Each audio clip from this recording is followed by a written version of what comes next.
Ashirya Dental Care in Delhi, where we focus on predictable, long-lasting and aesthetic dentistry with a special love for rubber dam isolation and bonded restorations.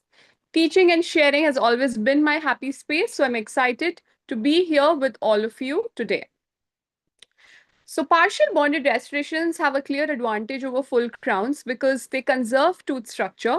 Magnier and Sprefico show that enamel is the strongest and most reliable surface for bonding, and partial preps allow us to keep it.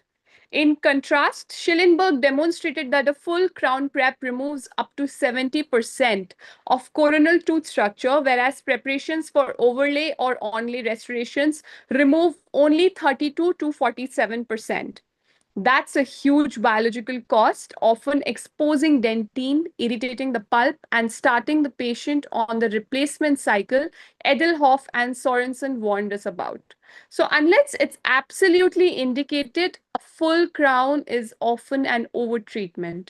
A bonded onlay or overlay can give strength, longevity, and aesthetics with far less damage. The ability to produce this adhesion between a restorative material and the tooth structure is the potential key element in developing or retaining strength in what remains of the tooth.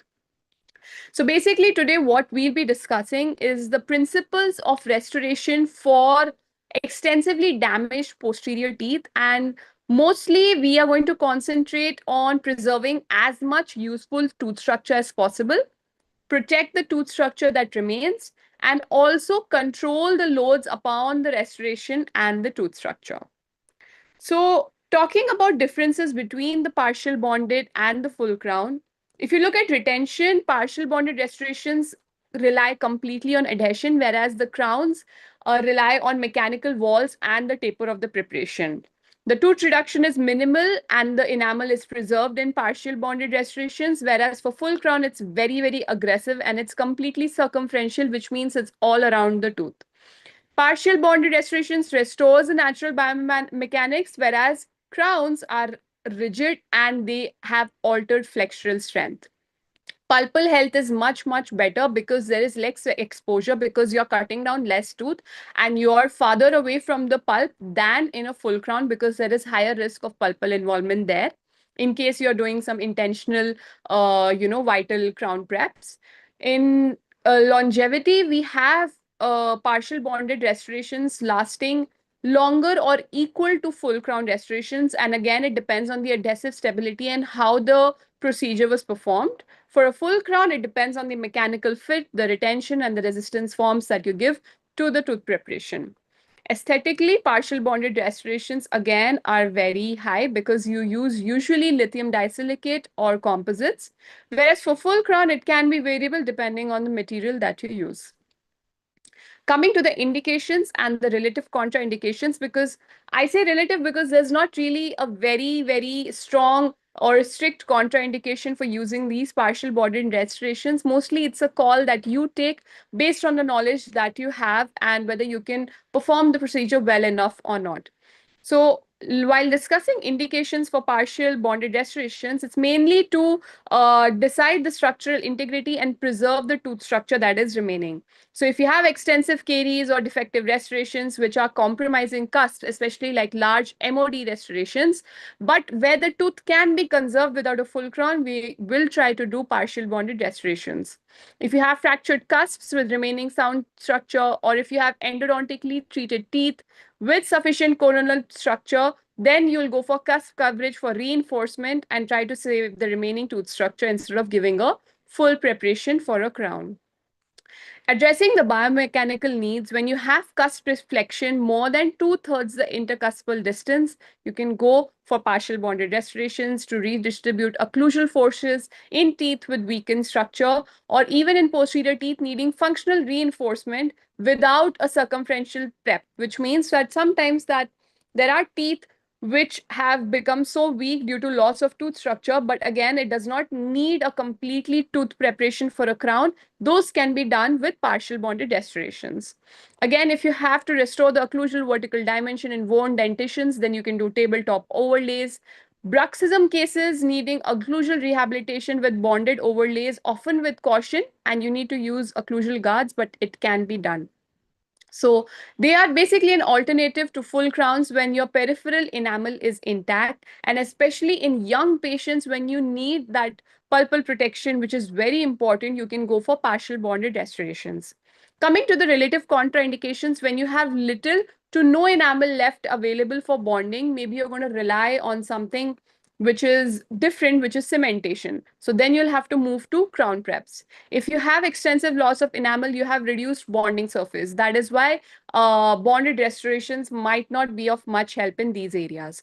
Subgingival margins with no enamel for adhesion or deep subgingival margins, again, there is a way around it where we can do deep margin elevation or cervical margin relocation, as it was called earlier, to bring the margin to more cleansable area and bondable tooth surface. But again, if there's poor isolation, if you're not able to isolate with the help of rubber dam, you'll not be able to restore these deep subgingival margins to more cervical location. So in those cases, you might need to rely on cementation procedures, and bonding won't work. If you have very, very short crowns, again, it's going to be tough to bond to these because you do not have retention, which is provided by the length of your tooth preparation. Again, when you have severe parafunction, if you do not give protective measures like an occlusal guard, it's going to be difficult for these bonded restorations to last long. So as you can see, as I'm telling you, these contraindications, although it is not a real contraindication, because there is a way around it. Like even in deep margins, you can do a deep margin elevation. If there's no isolation, if you're not able to perform isolation, you should be able to do that with the help of a rubber dam. With very short crowns, you can do build-ups and get them to the level where retention is good enough and make them longer. So again, there's a lot of workaround, and there's no really such absolute contraindication for partial bonded restorations unless everything is working against you. So now we're going to just discuss with the help of clinical cases, what all designs we need to keep in mind while doing the preps, okay? So when we're doing these partial preps, one thing we have to absolutely keep in mind is that the transition from the preparation walls to the cavity floor and all the angles inside the cavity have to be very well rounded. Basically, that these certain cavity geometries contribute to the reducing the risk of fracture. So this includes semi-spherical cavity floor segments and rounded cavity shapes, meaning that your classical and box and step preparations that were advocated earlier need to be avoided. The actual preparation of the occlusal cavity and any proximal boxes actually should be very defect oriented. Like you can see in this molar, the defect consisted of only this area, and that is how the prep has been defined. Many times people ask me, what kind of prep you're going to do with this, or what kind of prep. You have to go defect oriented way. Whatever the tooth desires out of you, the outcome is going to be different, the prep is going to be different. So basically there's no such prep outline or cavity outline that I can give you, that it needs to be this sort of a box, it needs to have this step here, and it needs to have this angle. I'm going to give you just variations of how the cavity should look like, and it has to be defect oriented, which means that as you start doing the caries removal and you follow the preparation guidelines, you will have a new prep every time, because every tooth is different and the defects are different. So this requires rounding off all the edges inside the cavity. You cannot have sharp margins at all. Okay, you cannot have any sharp transitions in the cavity floor. You cannot have something moving at 90 degrees, so this requirement you can do with the help of these diamond burrs that I've shown in the picture. They have a rounded transition from the occlusal cavity floor to the pulpal walls, in the designs of the transitions from the cavity walls to the cavity floor, and also from the pulpal walls to the proximal box. So it usually is one single smooth structure that you're trying to form with rounded internal line angles and no sharp transitions. Everything has to be smooth, okay? So adhesive bonding no longer requires a retention shape. So the included angle of the cavity walls to one another should be 6 to 10 degrees. Basically, what I'm trying to tell is that the parallelism of the box wall required in the past, which we had for the wedging effect of the zinc phosphate cement, is actually now no longer required in adhesive bonding, because retention for these partial bonded preps takes place micromechanically through enamel and dentine adhesion, as well as the adhesion of the composite buildup filling. So basically, you are bonding not only just to the natural tooth substrate, but once you do these preps, try to cover the entire dentine with a layer of composite, because the composite bonding to the dentine is better, and the restoration that you're going to give, usually a ceramic restoration, that bonding of restoration to basically the restoration or ceramic is going to be better, much better directly to the composite material instead of to the dentine. So the dentine needs to be lined with an adhesive layer, and then you're going to do a very thin layer of composite over it, and then you'll be bonding. As you can see in this, the preps, the dentine even is bonded with a very thin layer of composite. Even in the previous picture you can see, other than the enamel has to be cleared off, because we need the enamel, the pure enamel substrate for bonding, and the dentine needs to be covered with a layer of composite. That works very well, especially when you're bonding these ceramic restorations to the composite tooth structure. So extremely parallel design of the preparation wall is not indicated. Make sure that you keep a taper of approximately 6 to 10 degrees, okay? Because when you have something thinner than this or more parallel than this, the susceptibility to fracture of the ceramic inlays or onlays, it increases, you know? So make sure that the included angle is 6 or up to a maximum of 10 degrees only, okay? Next, let's come to occlusal thickness. So occlusal minimum thickness of 1.5 millimeter has to be complied with in the fissure region. So what they're talking about is basically, sometimes you forget that the fissure region, because the fissure runs deep, you have to decrease the depth over there more than you decrease it for the cusps. Okay, this will help in the stability of the adhesive bonding. So your depth reduction basically cannot be less than 1.5 millimeter. To ensure that this requirement is actually being met during the preparation, it is possible to check this preparation depth from time to time with the help of periodontal probe in the initial, days when you're starting these partial preps, to get an idea of how deep you're going. As an alternative, you can also have diamond burrs with laser marks for checking the penetration depth in the preparation, developed for this purpose itself. So you have burrs like comet burrs, which have these laser markings that help you tell the depth that you're cutting at. So you know immediately what depth you're at, and is that enough for the ceramic restoration or not.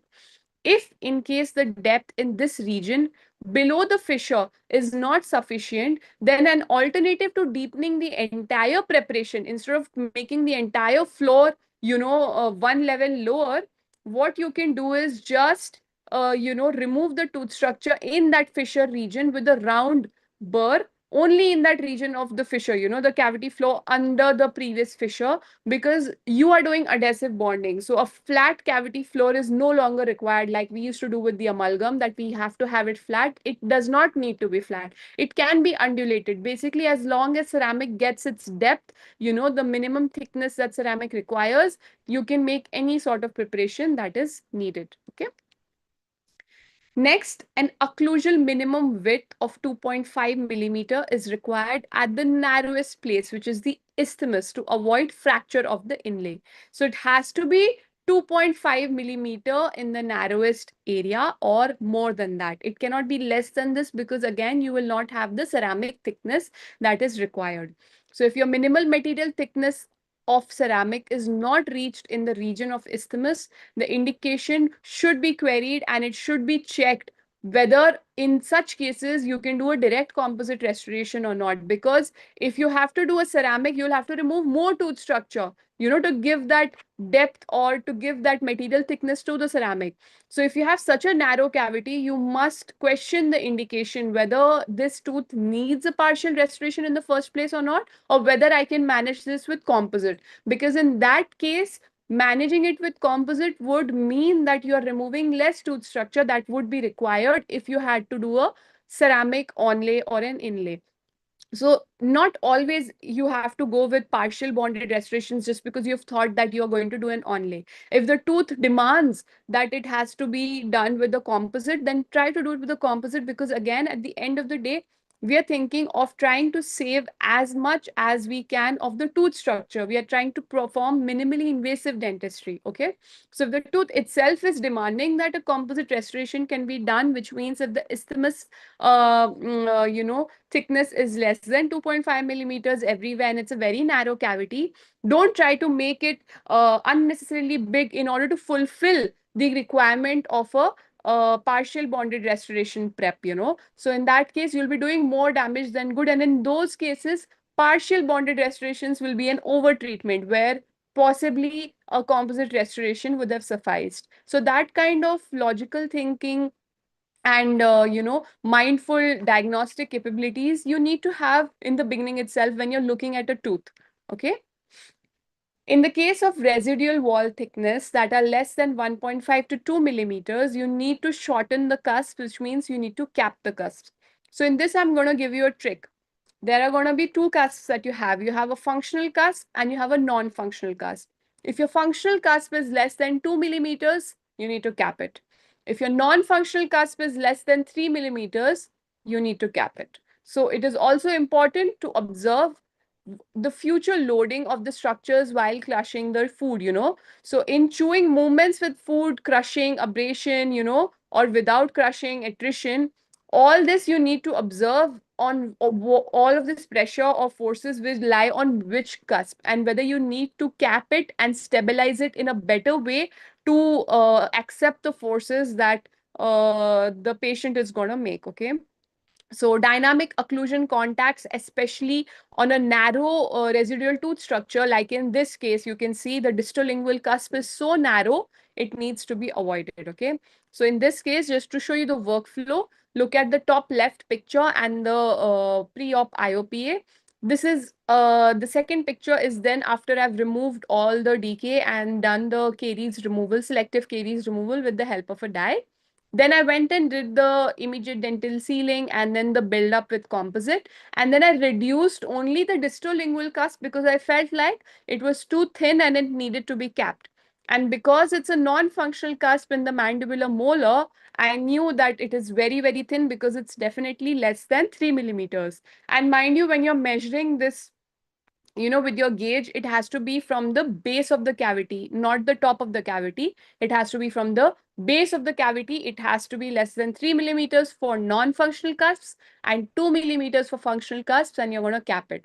And then I've done a very seamless onlay that you can see that is covering only the distal lingual cusp and a part of the occlusal surface. Again, as I've already told, sharp transitions in the course of the preparation have to be avoided occlusally, since especially with your CAD/CAM inlays, if anybody is doing inlays and onlays, you have overcorrection that is done by the machine itself, and there you will have unwanted gaps because the machine will automatically make this rounded and it will give you a restoration which is rounded, but you have something which is very pointed here. And in that case, you will have gaps which will be later filled with cement, which we don't want. We want least amount of cement and most amount of the restorative material. So basically, the requirements of avoiding acute angles in the restoration material and maintaining that minimal wall thickness of the ceramic influences the design of the preparation shape in the proximal regions, as I've shown in this case. So slightly diverging the box, with restorative margins which run out at approximately right angles, this must be the goal. Okay, I'll show you in the next picture. Yeah. So this surface angle at the transition of the cavity to the tooth surface. So this is your cavity, this is the cavity and this is your tooth surface. This transition surface angle, has to be 90-degree, because when you do a ceramic restoration in this case, this imparts high strength to the ceramic and also to the tooth structure. So make sure that this angle is 90-degree to both. As you can see in this prep, it is 90-degree. Okay. Now, with larger structural defects, it is expedient to fill these with adhesively bonded build-up fillings. Basically, earlier in the days, what they used to do was if you had an undercut, they would remove the part of the undercut above the undercut and remove that tooth structure to make it planar and make the angle same. So the subsequent preparation can then be performed so that the optimum thickness of the ceramic is achieved in all dimensions. But what we are doing here is that instead of cutting the tooth structure, what you're going to do is just fill the undercut with an adhesive buildup, which is nothing but your composite buildup. This assures that sufficient energy densities for light curing are actually effective on the lower side of ceramics and in later adhesive bonding. A further advantage of the use of adhesive buildups is that contamination is also prevented when you seal the dentine. As I told you, immediately before I'm doing the impression and everything, I've cut the tooth for the preparation. I'm doing immediate dentine sealing and layering it with one very thin layer of flowable composite or even papical composite. And this helps in preventing later contamination of this dentine, during that period of temporization when your permanent restoration is coming in. It protects the dentine, and you don't have like sensitivity issues because your deep dentine is exposed to the oral environment. So this helps in doing that. So always IDS plus a thin layer of composite is going to help you a lot. So basically all your positive edges and corners are rounded off optimally as a side effect, because when you're doing all this filling inside, whatever sharpness was there, it is all being rounded off because of your buildup that you're doing with composite. Okay. And last but not the least, all your preparation margins have to be finished. So when you're doing, like in this case, whenever you're doing all the dentine buildup with composite, you might have some amount, like in this area, you can see some amount of composite that has overflown and gone over the enamel. But as I told you, enamel is the structure that we need for proper bonding. So this preparation margins needs to be exposed again once you're, doing the prep finally and taking the impression.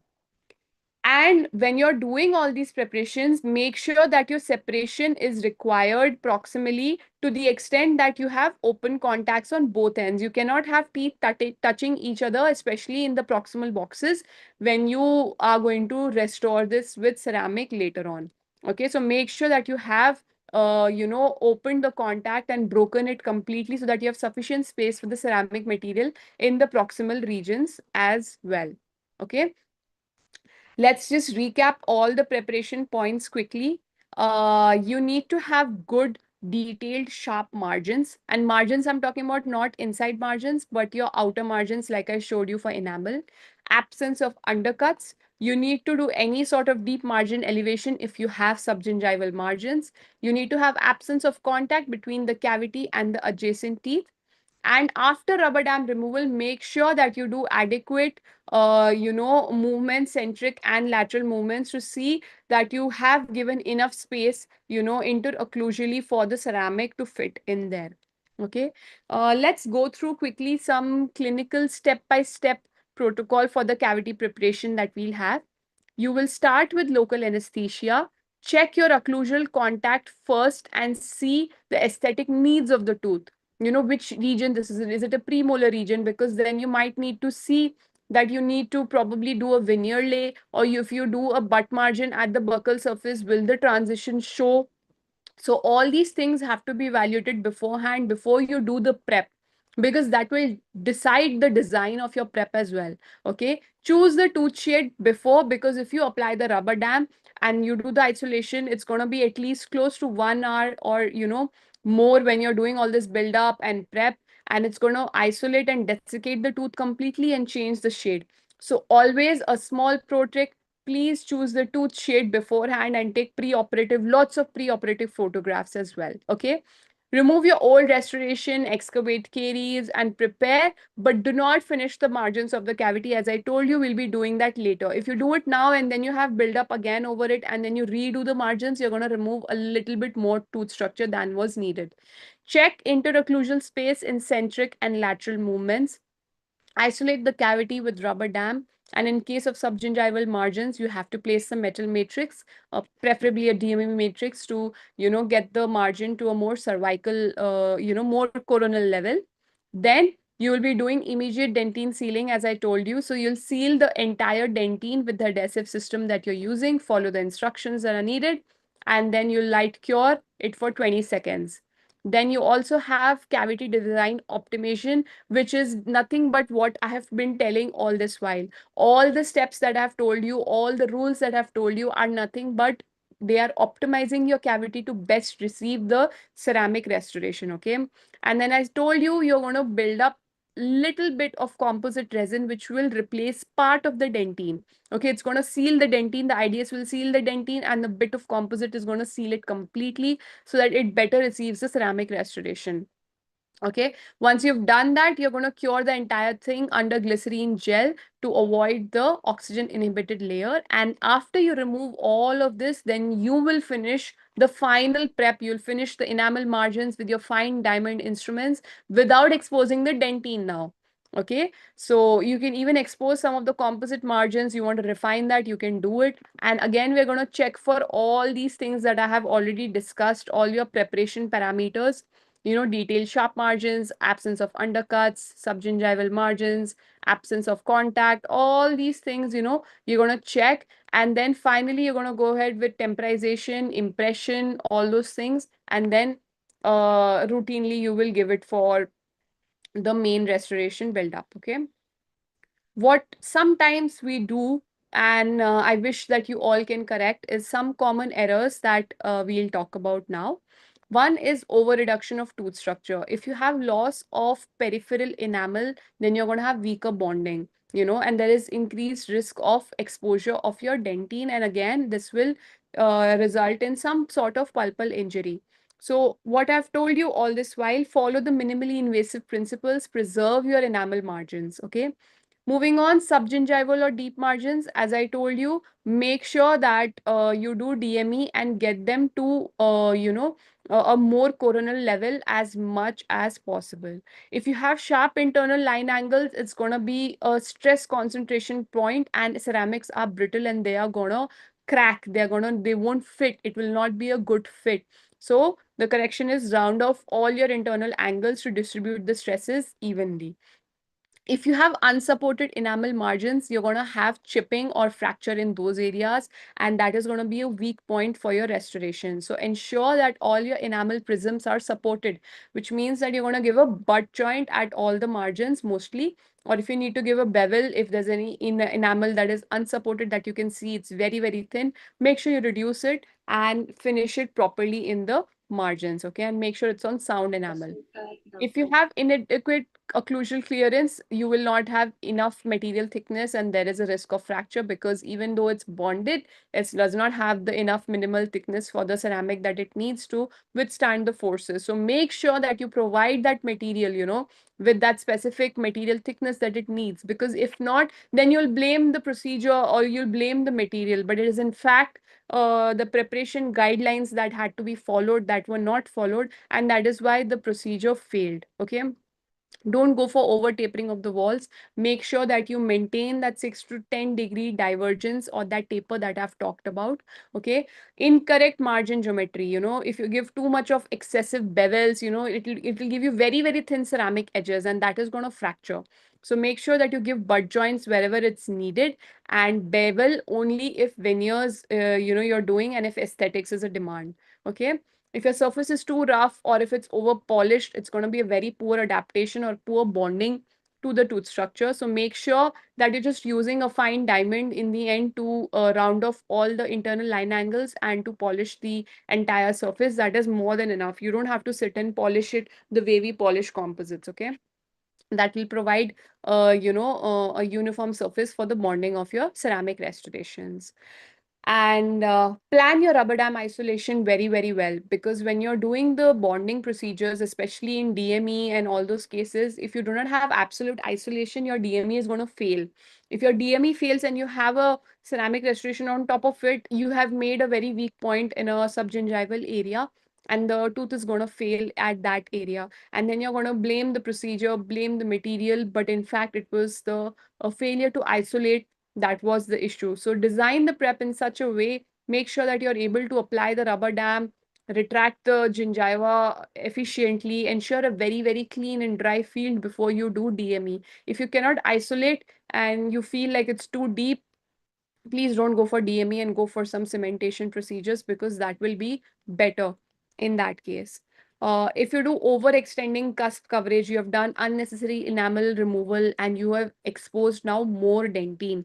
And we all know that dentine bonding is not as great as your enamel bonding. So cover only undermined cusps. Try to preserve the intact strong cusps. And I've already given you the guideline that we need 2 mm for your functional cusps and 3 mm for your non-functional cusps. Please do not forget this value. It's very, very important. You need to cap them only when necessary. Again, if you ignore the functional anatomy, the thin spots under occlusal load, like I told you, the fissure area, we always forget we need to give that sort of thickness to the material there, and we end up reducing less in that area. So make sure that even in the fissure, the deepest depth of the fissure, from there you have to measure the depth of the ceramic preparation that you need to do to give the material the adequate thickness.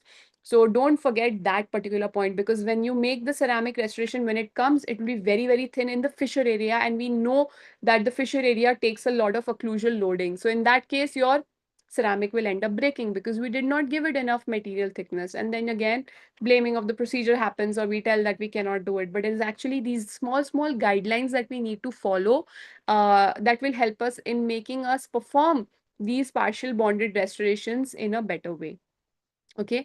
Thank you so much for listening. This was just a small gist of what partial preps can do and partial bonded restorations that are there. The better you prep, the better it's gonna fit. Okay. And I also have a few articles which I'll share for you. Please get in touch with me, and I'll share that article with you. Having said so much on partial bonded preps, I also want to add this one thing, that even though these preparations are there, these restorations are there, but don't forget that a full crown will never, ever, ever go out of fashion. We always do a full crown when it's needed, when there's extensive damage of tooth structure. When you need to do a full crown always helps, especially I would tell you in cases when you have cracks that are extending beyond the surface of your preps that you're doing for partial preps. You will need to cover those cracks and do a full coverage restoration. So extensively damaged teeth, when there's barely anything left, then I think full crown, that decisive element, you'll have to do once you are doing those cases, and it will come slowly with time, where you'll be able to decide, okay, this I can do with a partial coverage, or this needs a full coverage. Although I'm speaking in favor of partial coverage, I need to emphasize that a full crown again will never go out of fashion, because they are some of the most long-standing things that we've had for a long, long time, and they are here to stay. You just need to know when to do which restoration. If you have any doubts, I'm here to take questions, or if you want to get in touch with me over my social media or want me to share articles, I can always do so.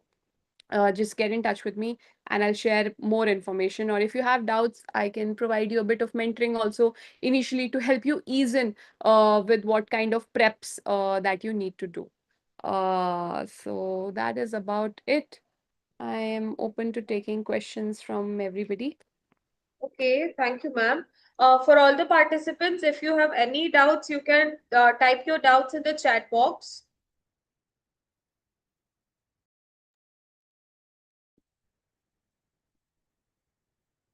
Okay, ma'am, I can see one doubt where we have to give the bevel.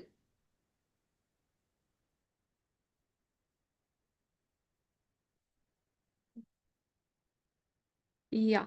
Yeah, let me go through it. That was where we have to give the bevel. Okay, so hi Mohit. So basically we give bevels in areas where we feel like that you need a more aesthetic integration of the ceramic in that area. So mostly it will be on the buccal surfaces of premolars or molars, in case it's visible in the smile.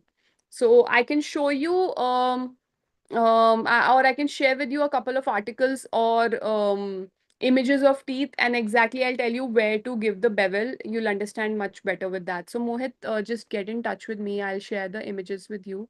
Or if I have an article, if you want me to share, I don't know if I can do that in the chat box. Is it possible to share? Yeah, let me just share that article in the chat box itself.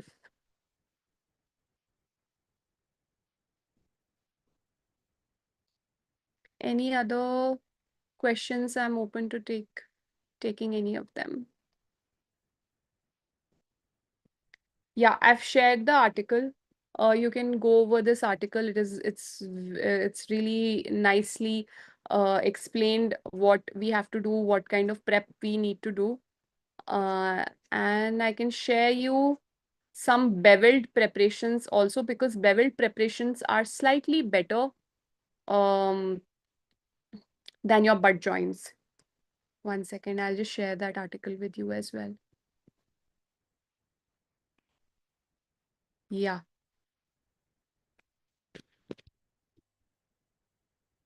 Uh, Very good informative. One second. Although we prepared good, some crowns dislodge. It depends on the retention and the resistance forms. If you have a very short crown, if the bonding is not good, it's going to come, frequently dislodge. So you have to figure out why something has failed. It's difficult, I know. Maybe read more books on proper or read more articles on how a proper tooth preparation for a crown should be, or how a tooth preparation for a partial bonded restoration needs to be, so that you can know where you went wrong when something fails. It's very difficult to tell in a very vague way, so why did something fail, without seeing a case or without seeing you do all the procedures. Like, if I see you do something, I can tell you, okay, maybe you didn't use a proper cement, maybe you didn't use maybe your bonding protocol was not proper. So it's difficult to tell exactly at what area this failed and why it failed you know uh, Provide with video during the webinar showing all these procedures. It can be, so as I said, Dr. Aditi, it's like, it is so easy, I'll tell you. It's easier to do a partial prep than a full crown prep. It takes you more time to do a full tooth preparation for a full coverage restoration, and a partial prep is very, very easy. It happens within minutes. You just have to go defect driven. The all these points will be followed, which means that you're going to go for sharp margins, internal rounded line angles, giving the optimum thickness, getting free contact from the adjacent tooth and all. If you keep all these preparation guidelines, I'll give you an article on the guidelines as well, the preparation guidelines. There are many online, a few good ones by Quintessential. I'll just share those with you, and keep them in mind, when you're doing the preparation. Make a small checklist of all the preparation guidelines that you keep, because it's very difficult when you learn something new to incorporate it in the workflow. We've been practicing a certain way for so long, we forget when we're in a hurry, we have patients waiting outside. You forget to incorporate new things, new clinical things in your workflow that you've been doing originally, and then you just leave everything and forget what new things you're supposed to do and just go with the old things. So you have to be very mindful when you're doing these precision preps, or these something new that you're doing. You have to think about, okay, I need to change my protocol from this to this, and for this I need to make these changes. Okay, so make sure that you have a good amount of time allotted for the appointment, and you have a checklist that you've kept in case you forget anything. You can always look at it and go back. And my advice would be, take a lot of photographs. You don't need a proper DSLR to record everything. Just take normal photographs with your phone also. It helps you a lot in your own learning. Sometimes you will see certain things intraoperatively, but when you take photos and you go back and you're more relaxed, you'll be able to realize, okay, where you went wrong and this you could have done better, and then try to incorporate that single thing in the next preparation. And that is how you'll keep getting better. Nobody is like perfect in the first go. You'll incorporate small changes, and then the final result will come after a long time. So I will look at more bonding, a partial bonded restoration of flowable composite or resin cement, which is more preferred. Both are good. You could do not flowable composite, you can do heated composite. So there are only few composites that can be heated, like the one by Curare. You can heat those. APX can be heated. 3M packable composites can be heated. The only advantage you get in those cases is a very nice blended margin, okay, in the buccal areas, and you have a lot of working time, because these partial restorations are often difficult to seat. Sometimes you don't have a particular demarcation of when you placing these, because when you have a crown, there's only one way it will go in, right? For these partial bonded restorations, if the prep is very smooth, there's no, transitional line angle, it's not fitting in one particular box, or if it's an overlay, it's going to be very difficult to be able to realize that, okay, has it gone in the particular seating arrangement that it was built for? Sometimes some clinicians also place a seating divot. They'll place a small hole, small sort of shallow hole, okay, in the prep, so that that when you place the restoration, it goes and sits in the divot, you've placed it correctly. So when you do it with heated composites, you can move it, you can still, till you've cured it, you can still see the seating, whether it's perfect or not, which is not there when you do it with a resin cement, because it starts to set very, very fast. So that's the one advantage you have. And also with heated composites, your polymerization conversion is very strong. So that is better. It really depends on you. Like, like there's a more investment in the packable composite, buying a heater and all those things, versus a resin cement. But both are pretty good to do. What are the other materials for bonded restorations? Um, Ceramic is the preferred material. Second, you can do semi-direct composites, where you do the composite, take it out, put it in a, oven. That is for indirect composites. You heat it outside and you polymerize it outside, and then you cement it back in. People also bond zirconias, but it is, why do zirconia when you have a material that bonds better than zirconia? But again, zirconia can also be done. Material of choice I've already mentioned. Which company burr is good for preparing? Any company burr is good. You need very few burrs. I showed you the one, that one is there. Basically rounded, round burr which is tapered, that is more than enough. And the same burrs that you use for your occlusal reduction, maybe a football burr for your cusp reduction and all those things. Not much, very few burrs you can just do the prep with. It's very minimal. Immediate dentine sealing. Okay, so immediate dentine sealing is when you have removed all your caries and removed all your defective restoration and old restoration, and you have clean dentine. You are going to do air abrasion with 27 micron alumina powder. Keep it like 2 to 2.5 millimeters away, and blast the area, basically make it more receptive for bonding. After you do it, clean all that surface, then you're going to do immediate dentine sealing with any bonding agent you have, but preferably a 6th generation bonding agent. So in a 6th generation bonding agent, say by Clearfill SE that you have by Curare, you have a 2 bottle system. The first bottle is the primer that you're going to apply for 20 seconds. No curing and no air blowing or anything. And then you're going to apply the adhesive again for 20 seconds. And then you're going to wick away the excess with a fresh micro brush. And then you're going to cure this. Once you cure it, and you will apply a very thin layer of flowable composite resin, probably 0.5 millimeter thick, just a very thin layer, just covering the entire dentine, and then cure it. This is your IDS. How to check for lateral movements after the prep? You can check. So basically, you're going to place the articulating paper. There's a 3 paper technique. I will share it with you. But basically, you'll place one articulating paper on the side of the prep, and 2 articulating papers on the other side of the prep, on the opposite side. And then you're going to ask the patients to make lateral movements. And if you have any, you have to see whether you're having any sort of forces on a very thin cusp or not. And you're going to reduce that cusp if it's too thin. You'll get to know. Even if there are lateral movements, it's not like you're not going to cap the cusp or you're going to remove it in that. You just have to make sure that there's enough thickness in that, and you can still have occlusal movements that will land on the ceramic restoration, which is okay. Yes, there are long-term studies that are stating that partial better bonded restorations are good. I'm not saying that better than full coverage crowns, but that they're good enough.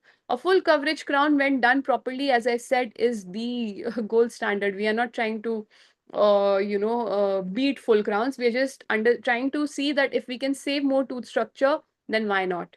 You know. During covering undercut by composite, should we etch the dentine?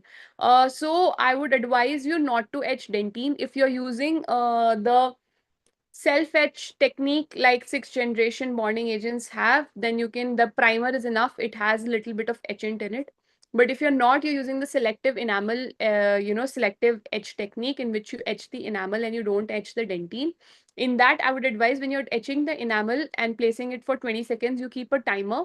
When that timer has reached the last 5 seconds, you're going to make sure that you just put very little bit of that etchant on the dentine and wash it off immediately. It's very quick. It has to be done just in few seconds. That's the only amount of etching that you can do if you're not using a sixth generation bonding agent. That is, if you're using a universal bonding agent that you have, which most of us use universal bonding agents only. So in that case, 5 seconds or even less amount of etching for dentine you can do. In cementation process, can we apply bond on ceramic or only? No, the bond has to be applied only on the tooth surface, and then you will apply silane on your ceramic. That is the bond for the ceramic. I hope I've cleared all. Okay, I think we are done with the doubts. Yeah. Okay. Thank you so much, ma'am, for such an insightful session. Even I loved it. So thank you so much. And I think all the participants have also loved your session. Thank you. So Thank you once so much for again, having thank me. you. Thank you for your time and your efforts, ma'am. Thank you Thank so you. much. Thank Good you. night, ma'am. Good night. Bye-bye. For all the participants, kindly fill in the certificate link which I have shared in the chat box. It is mandatory to fill in the form to receive your certificates.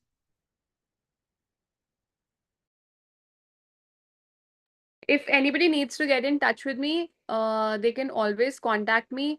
If they still have doubts, they can always get in touch with me and let me know. I'm still ready to help and mentor you in case you need how to start your journey with partial preps. You know, we all started somewhere, so it's good to give back. So let me know. I'm always ready to help. Right? Okay, ma'am. Thank you so much, ma'am. Thanks a lot.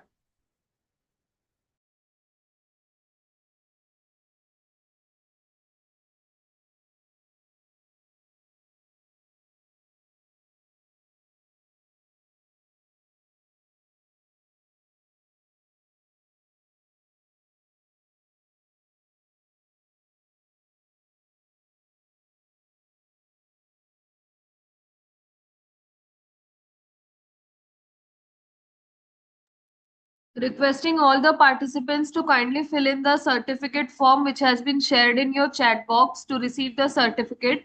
You will receive the certificate within 2 working days on your registered email ID.